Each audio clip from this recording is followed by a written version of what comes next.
बोलो वृंदावन बिहारी लाल की जय। जय जय श्री राधे श्याम। जय जय श्री राधे श्याम। बोलो स्वामी राम सुखदास जी महाराज की जय। 5वां अध्याय 28वां श्लोक।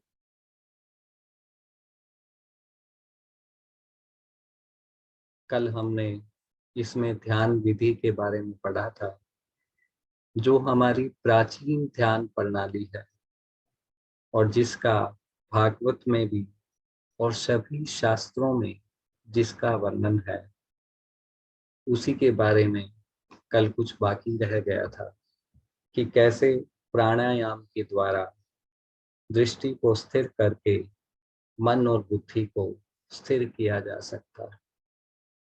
भागवत में भी इसका विस्तार से विवरण हुआ है और गीता में भी कई बार इसका विस्तार से विवरण हुआ है।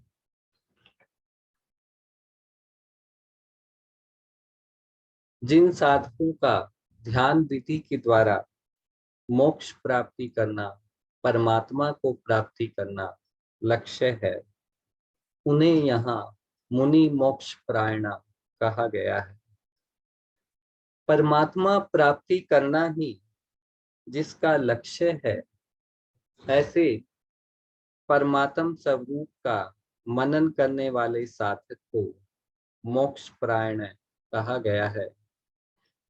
परमात्म तत्व सब देश काल आदि में परिपूर्ण होने के साथ कारण सदा सर्वदा सबको प्राप्त है ही, परंतु दृढ़ उद्देश्य न होने के कारण हमारा परमात्मा प्राप्ति का दृढ़ उद्देश्य नहीं है। इसीलिए इस नित्य प्राप्त, जो कि प्राप्त है ही, इस तत्व की अनुभूति में देरी हो रही है। इस तत्व को जानने में देरी हो रही है। यदि एक दृढ़ उद्देश्य बन जाए तो तत्व की अनुभूति में देरी का काम नहीं है। स्वामी जी ने बार बार कहा है गीता में कि एक उद्देश्य होना चाहिए कि मुझे तो जीवन में परमात्मा को ही प्राप्त करना है और मुझे संसार में मेरा कुछ है नहीं, मुझे संसार से कुछ चाहिए। वास्तव में उद्देश्य पहले से ही बना बनाया है, क्योंकि परमात्मा प्राप्ति के लिए ही मनुष्य शरीर मिला है। कि उद्देश्य तो हमारा बना हुआ ही है। हमें मनुष्य जन्म इसीलिए मिला है कि हम इस जन्म में परमात्मा को प्राप्त कर सकें। हमें तो बस इस पर दृढ़ रहना, केवल इस उद्देश्य को पहचानना है। जब साधक इस उद्देश्य को पहचान लेता है, तब उसमें परमात्मा प्राप्ति की लालसा उत्पन्न हो जाती है।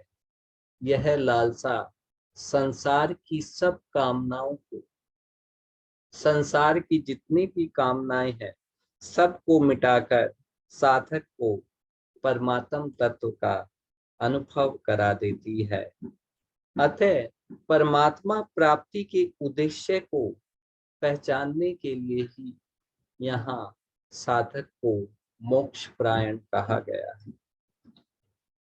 कर्म योग हो, सांख्य योग हो, ध्यान योग हो, भक्ति योग हो, आदि सभी बड़े साधनों में, चाहे कोई भी साधना की पद्धति हो, सभी साधनों में एक दृढ़ निश्चय या उद्देश्य की बड़ी आवश्यकता है।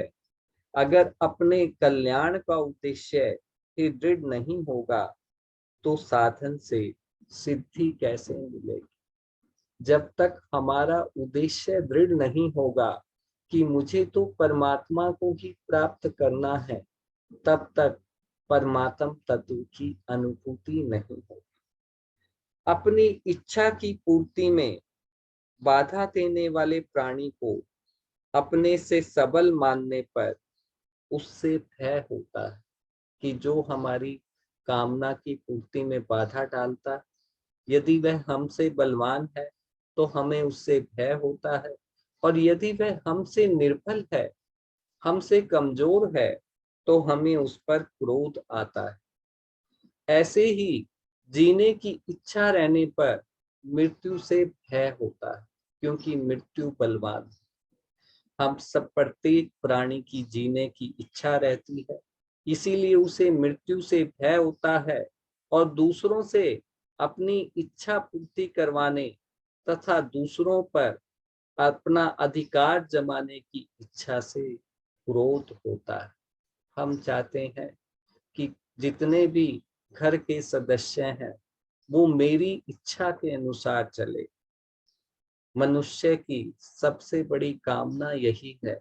जितने भी मनुष्य हैं उनका मन तो ये करता है कि ये सारा संसार जैसा मैं चाहता हूं वैसा चले, लेकिन वैसा कभी संभव नहीं है। और इसीलिए कि दूसरों पर अपने अधिकार जमाने की इच्छा से क्रोध होता है, अतः भय और क्रोध दोनों में ही हमारी इच्छा ही मुख्य है, हमारी कामना ही मुख्य है। यदि मनुष्य में इच्छा पूर्ति का उद्देश्य न रहे, बल्कि एकमात्र परमात्मा प्राप्ति का उद्देश्य रह जाए, तो भय क्रोध सहित इच्छा का सर्वथा अभाव हो जाता है। यदि हमारा एक ही उद्देश्य हो, बाकी कोई उद्देश्य न रहे, तो भय का भी क्रोध सहित इच्छा का भी सर्वथा अभाव हो जाता है। कारण कि वस्तुओं की और जीने की इच्छा से ही मनुष्य जन्म मरण रूप बंधन में पड़ता है। साधक को गंभीरता पूर्वक विचार करना चाहिए कि क्या वस्तुओं की इच्छा से वस्तुएं मिल जाती, और क्या जीने की इच्छा से मृत्यु से बच जाती। वास्तविकता तो यह है कि न तो वस्तुओं की इच्छा से पूरी कर सकते हैं, न मृत्यु से बच सकते हैं। हम इच्छाएं करते हैं तो सारी हमारी इच्छाएं करने से पूर्ण नहीं होती, और मृत्यु तो आनी ही है। मृत्यु से हम कभी बच नहीं सकते। वास्तविकता यह है। इसलिए यदि साधक का यह दृढ़ निश्चय हो जाए कि मुझे तो परमात्मा प्राप्ति के सिवाय कुछ नहीं चाहिए, तो वह वर्तमान में ही मुक्त हो सकता है। परंतु यदि वस्तुओं की इच्छा और जीने की इच्छा रहेगी, तो इच्छा कभी पूरी नहीं होगी, इच्छाएं कभी समाप्त नहीं होगी, और मृत्यु के भय से भी बचाव नहीं होगा, तथा क्रोध से भी छुटकारा नहीं होगा। इसलिए मुक्त होने के लिए इच्छा रहित होना आवश्यक है। और वास्तव में साधक स्वरूप से सदा मुक्त ही है। स्वरूप उसका स्वरूप को कोई बंधन नहीं है। केवल उत्पन्न और नष्ट होने वाले भौतिक पदार्थों से अपना संबंध मानने के कारण उसे अपने मुक्त स्वरूप का अनुभव नहीं हो रहा है। संसार से माना हुआ संबंध जब समाप्त हो जाएगा, जब टूट जाएगा, तो स्वतः सिद्ध मुक्ति का अनुभव हो जाता है। 29वां श्लोक। मुझे सब यज्ञों और तपों का भोक्ता, संपूर्ण लोकों का महान ईश्वर तथा संपूर्ण प्राणियों का सुहृद, दयालु और प्रेमी जानकर भक्त शांति को प्राप्त हो जाता है। जब कोई मनुष्य शुभ कर्म करता है, तब वह जिनसे शुभ कर्म करता है उन शरीर, इंद्रियां, मन, बुद्धि, पदार्थ आदि को अपना मानता है। जब हम कोई शुभ कर्म करते हैं तो जिन साधनों से हम शुभ कर्म करते हैं उनको अपना मानते हैं, और जिसके लिए शुभ कर्म करता है उसे उस कर्म का भोक्ता मानता है कि वह इस कर्म को, ये सारे कर्म उसको प्राप्त होने वाले। जैसे किसी देवता की पूजा की तो उस देवता को पूजा रूप कर्म का भोक्ता मानता है। इस मान्यता को दूर करने के लिए भगवान कहते हैं कि वास्तव में संपूर्ण शुभ कर्मों का भोक्ता मैं ही हूं। जितने भी शुभ कर्म किए जाते हैं उन सब का भोक्ता मैं ही हूं, कारण कि प्राणी मात्र के हृदय में भगवान ही विद्यमान है। मैं प्रत्येक प्राणी के हृदय में विद्यमान हूं, तो मैं ही सब कर्मों का भोक्ता हूं। इसलिए किसी का पूजन करना, किसी को अंजल देना, किसी को मार्ग बताना, जितने भी शुभ कर्म है उन सब का भोक्ता भगवान को ही मानना चाहिए। लक्ष्य भगवान पर ही रहना चाहिए, प्राणी पर नहीं। दूसरी बात यह है कि जिनसे शुभ कर्म किए जाते हैं वे शरीर, इंद्रियां, मन, बुद्धि, पदार्थ आदि जितने भी पदार्थ हैं जिनकी सहायता से हम कर्म करते हैं वे अपने नहीं हैं, भगवान के हैं।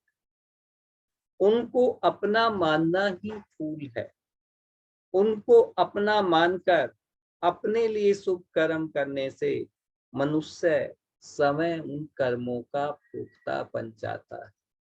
जब वह उनको अपना मान लेता है और उनसे अपने लिए कर्म करता है तब वह समय उनका भोक्ता बन जाता है। अतः भगवान कहते हैं कि तुम संपूर्ण शुभ कर्मों को अपने लिए कभी मत करो, केवल मेरे लिए ही करो। ऐसा करने से तुम उन कर्मों के फल भागी नहीं बनोगे और तुम्हारा कर्मों से संबंध विच्छेद हो जाएगा, तुम्हारे कर्म अकर्म हो जाएंगे। कामना से ही संपूर्ण अशुभ कर्म होते हैं। इच्छा से, कामना से, कामना का त्याग करके केवल भगवान के लिए ही सब कर्म करने से अशुभ कर्म तो स्वरूप से होते ही नहीं तथा शुभ कर्मों से अपना संबंध नहीं रहता। जब हम कामना का त्याग करके परमात्मा के लिए, भगवान के लिए कर्म करेंगे तो हमसे अशुभ कर्म तो होंगे ही नहीं, और जो शुभ कर्म कर रहे हैं उनसे भी हमारा संबंध विच्छेद हो जाएगा। इस प्रकार संपूर्ण कर्मों से सर्वथा संबंध विच्छेद होने पर परम शांति की प्राप्ति हो जाती है। भिन्न भिन्न लोगों के भिन्न भिन्न ईश्वर हो सकते हैं कि अलग अलग जो लोग बताए गए हैं उनके अलग अलग ईश्वर, किंतु वे भी भगवान के अधीन ही है। भगवान संपूर्ण लोगों के ईश्वर के भी ईश्वर है, इसलिए यहाँ उन्हें सर्वलोक महेश्वर पद दिया गया है। तात्पर्य यह है कि संपूर्ण सृष्टि के एकमात्र स्वामी भगवान ही है।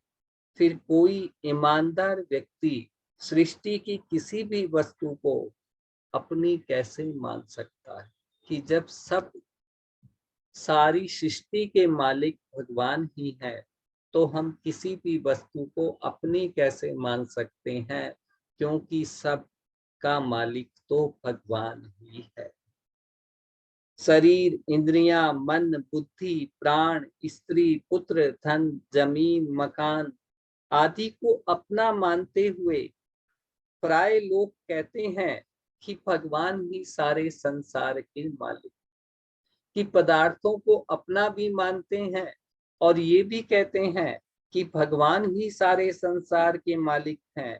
परंतु ऐसा कहना समझदारी नहीं है, क्योंकि मनुष्य जब तक शरीर, इंद्रियां, मन आदि को अपना मानता है, तब तक भगवान को सारे संसार का स्वामी कहना अपने आप को धोखा देना है। कि हम ये ऊपर से कह रहे हैं कि भगवान सारे सृष्टि के मालिक हैं, पर हमने मन से, बुद्धि से पदार्थों को अपना मान रखा है। कारण कि यदि सभी लोग शरीर आदि पदार्थों को अपने अपने ही मानते रहेंगे, तो बाकी क्या रहा जिसके स्वामी भगवान कहलाए। कि यदि हमने पदार्थों को अपना, सारी सृष्टि के लोग अपना मान लेंगे, ये घर मेरा है, ये परिवार मेरा है, ये शरीर मेरा है, तो फिर भगवान किसके मालिक कहलाएंगे। अर्थात भगवान के हिस्से में कुछ नहीं बचा, इसलिए सब कुछ भगवान का है। ऐसा वही कह सकता है जो शरीर आदि किसी भी पदार्थ को अपना नहीं मानता, जो किसी भी वस्तु को अपनी मानता है, वह वास्तव में भगवान को यथार्थ स्वरूप सर्वलोक महेश्वर मानता ही नहीं। वह जितनी वस्तुओं को अपनी मानता है, उतने अंश में भगवान को सर्वलोक महेश्वर मानने में कमी रहती है।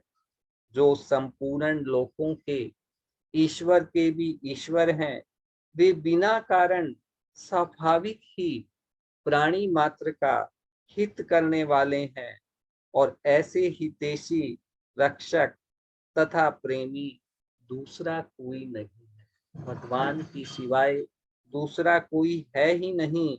इस प्रकार जान लेने से परम शांति प्राप्त हो जाती है।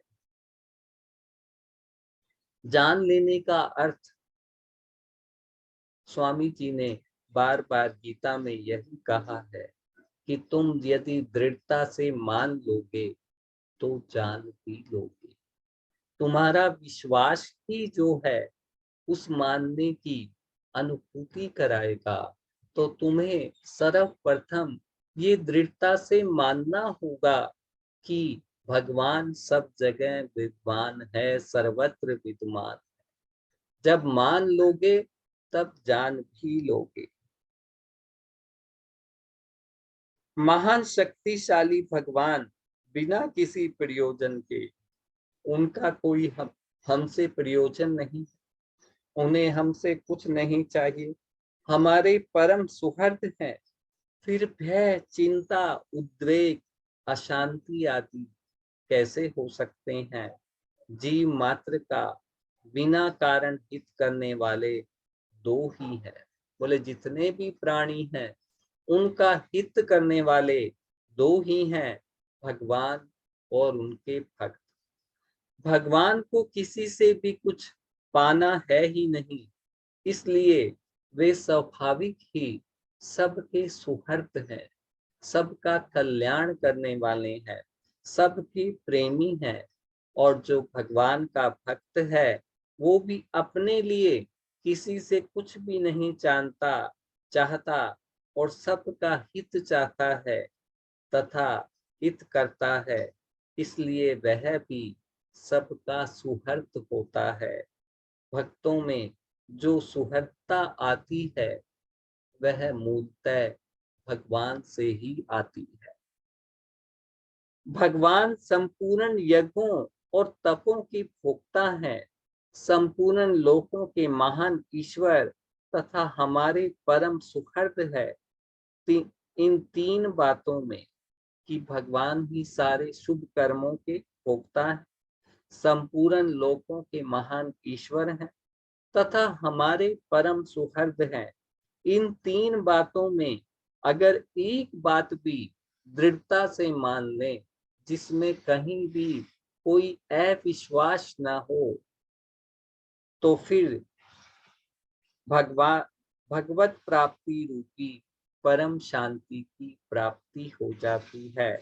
और यदि तीनों बातों को ही मान ले तो कहना ही क्या। अपने लिए कुछ भी नहीं चाहना, किसी भी वस्तु को अपनी मानना और भगवान को अपना न मानना, ये तीनों बातें भगवत प्राप्ति में मुख्य बाधक है। कि अपने लिए कुछ भी चाहना, कि हमारी इच्छा कामना कि मुझे ये वस्तु प्राप्त हो जाए, मुझे ये भोग प्राप्त हो जाए, मुझे ये ऐश्वर्य प्राप्त हो जाए, और किसी भी वस्तु को अपनी मानना और भगवान को अपना न मानना।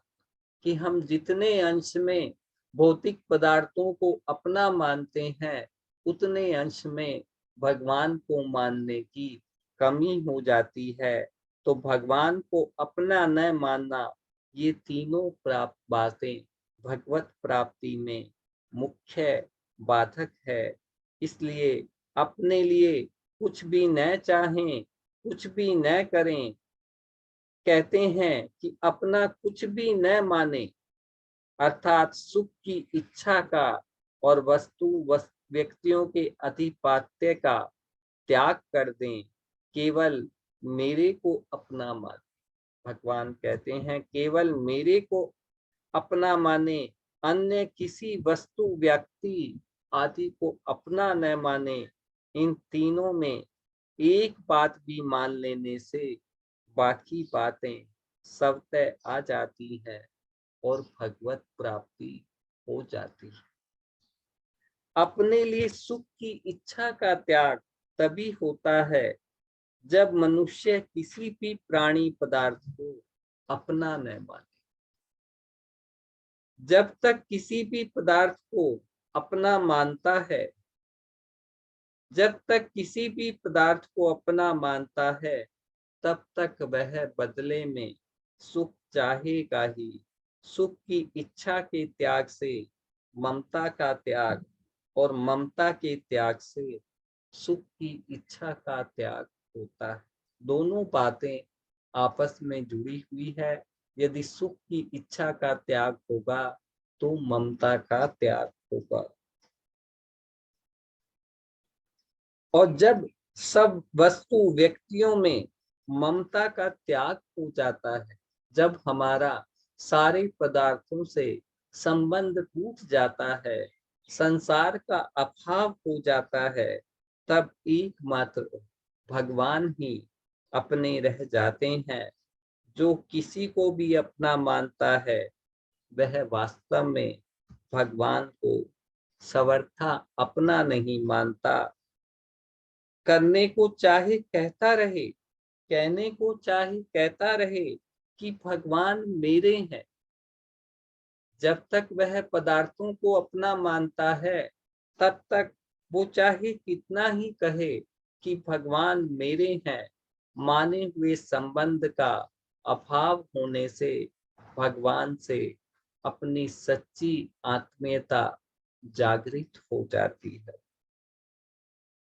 अगर यदि उसने सारे संबंधों का त्याग कर दिया है, सारे पदार्थों का त्याग कर दिया है, तो माने हुए जितने भी संबंध था, जब उनका अभाव हो गया तो सच्ची आत्मीयता जागृत हो जाती है।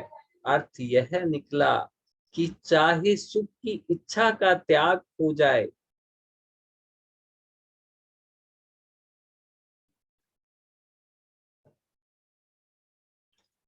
चाहे सुख की इच्छा का त्याग हो जाए, चाहे ममता का अभाव हो जाए, और चाहे भगवान में सच्ची आत्मीयता हो जाए, इनके होते ही परम शांति का अनुभव हो जाएगा। कारण कि एक भी भाव दृढ़ होने से, यदि हमारा इन तीनों में से एक भी भाव दृढ़ हो जाएगा, तो अन्य भाव भी साथ में आ जाते हैं। एक तो कर्म करना चाहिए, दूसरा कर्म करने की विद्या आनी चाहिए। हम कर्म करने की विद्या ही भूल गए हैं। हमने सारा संबंध पदार्थों से, व्यक्तियों से जोड़ लिया है। जब मनुष्य कर्म तो करता है, पर कर्म करने की विद्या नहीं जानता, अथवा कर्म करने की विद्या तो जानता है पर कर्म नहीं करता, तब उसके द्वारा सुचारू रूप से कर्म नहीं होते।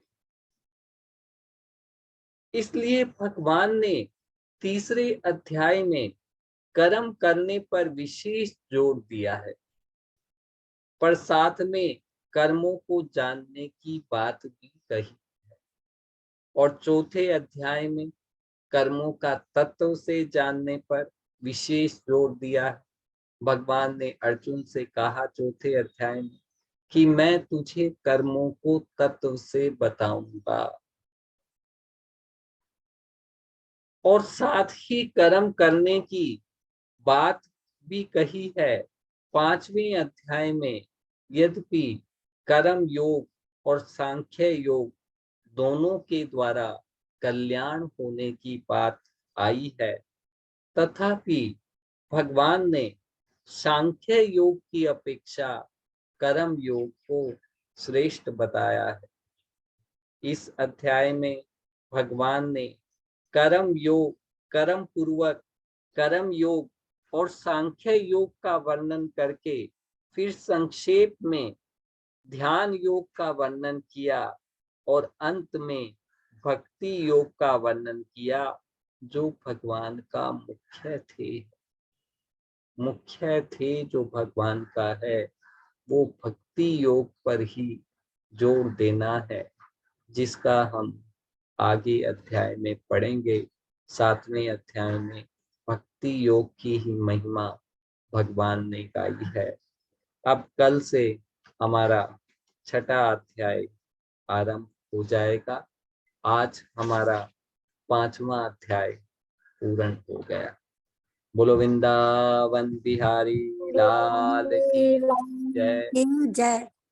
जय जय श्री राधे श्याम। जय जय श्री राधे श्याम। बोलो स्वामी राम सुखदास जी महाराज की जय। जय। सबको